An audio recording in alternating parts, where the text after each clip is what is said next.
అక్కకి happy birthday చెప్పినాను చెప్పు. మొన్ననే కదా మమ్మీ అయిపోయింది ఇది. ఉండదు ఏంటి అయిపోయిందా? అంటే అది ఏం చెప్పాలబ్బా. ఆ పిల్లకి 2 బర్త్డే సెలబ్రేట్ చేస్తారు మమ్మీ. వాళ్ళు బాగా రిచ్. అవునా?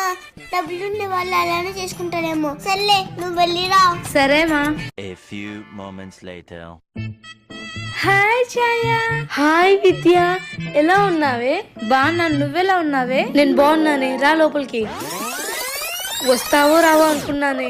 నాకు కూడా తెలియదే వస్తానని, మా మమ్మీ పంపించేంత వరకు. అయినా నీ బర్త్డే అయిపోయింది కదే. అది నాకు నీకు తెలుసు, మీ మమ్మీకి తెలియదు కదా. పాయింటే. సర్లే గాని మనతో పాటు శిశిరా ఉంటే కూడా బాగుండేదే. నేను వచ్చేసా. అయ్ నువ్వు కూడా వచ్చేసావా? ఇప్పుడు నాకు చాలా హ్యాపీగా ఉంది.